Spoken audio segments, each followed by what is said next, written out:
everybody. Great to see you. Thanks for being here, everybody. Hey, I wanted to stop by to ask you a question. Are you ready to defend your democracy? That was pretty good. I'm not quite sure Donald Trump heard you. Are you ready to defend your democracy? That is more like it. First, thanks to all of you for being here. That's number one. Number two, there was a study done by political scientists during Donald Trump's, I think, first term or a little before. And what that political scientist wanted to know was she studied societies where there's an authoritarian figure in power. And she wanted to determine what percentage of a population needed to be out in the streets peacefully protesting to create a change.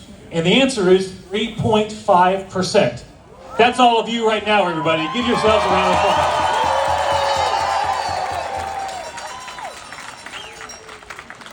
There's a book written during Donald Trump's first term called How Democracies Die. And these political scientists examined 20th century democracies to determine that question. How do they die?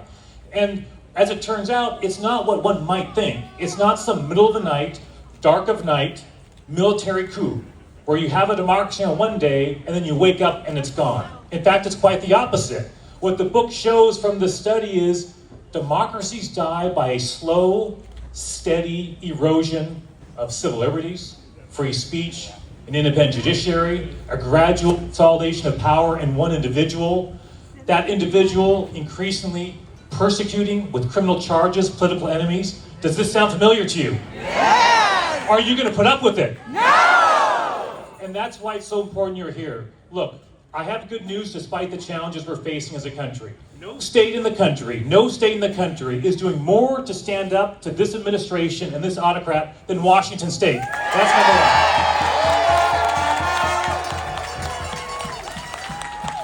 And I'll prove it to you. Back in 2017, the first state to file a lawsuit against Donald Trump and the first state to beat Donald Trump was Washington State.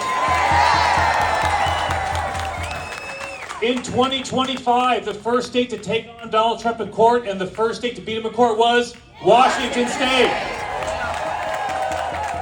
That's not an accident. That's hardworking public servants, right? Preparing, using their skills, working with community leaders, working with the public to effect change and hold them accountable. Look, we have a lot of work to do. Robert Kennedy Jr., right? Robert Kennedy Jr., that guy's a crank, right? Unfortunately, he's in charge of public health for our country. Are we going to put up with that in Washington State? No! I'll tell you what I did. I joined forces with Governor Tina Kotek in Oregon, Governor Gavin Newsom in California. We formed our own West Coast Health Alliance, right? We actually believe in something called science, right? The day after we made that announcement, the governor of Hawaii, a great guy, Governor Green, he's an actual doctor. He wrote to us and said, hey, can Hawaii join you guys?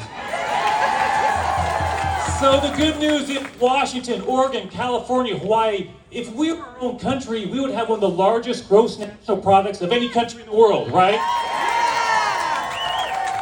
We're going to go our own way to protect your public health. Now look, I've been on too long, you've got a lot of speakers, but here's what I want to say is, I recently got a letter from U.S. Attorney General Pam Bondi.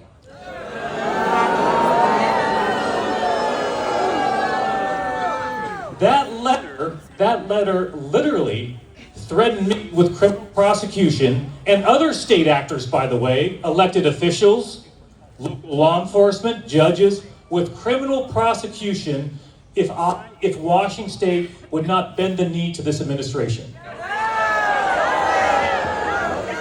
So I sat down to write a response letter to Pam Bondi. I wrote every word of it, okay? I won't go through it all now, but I can summarize the response letter with 2 words. Hell no. Not gonna happen, everybody. Not gonna happen. As your governor, I promise you one thing above all else. We will never, ever, under any circumstances, bend the knee to this autocrat, ever.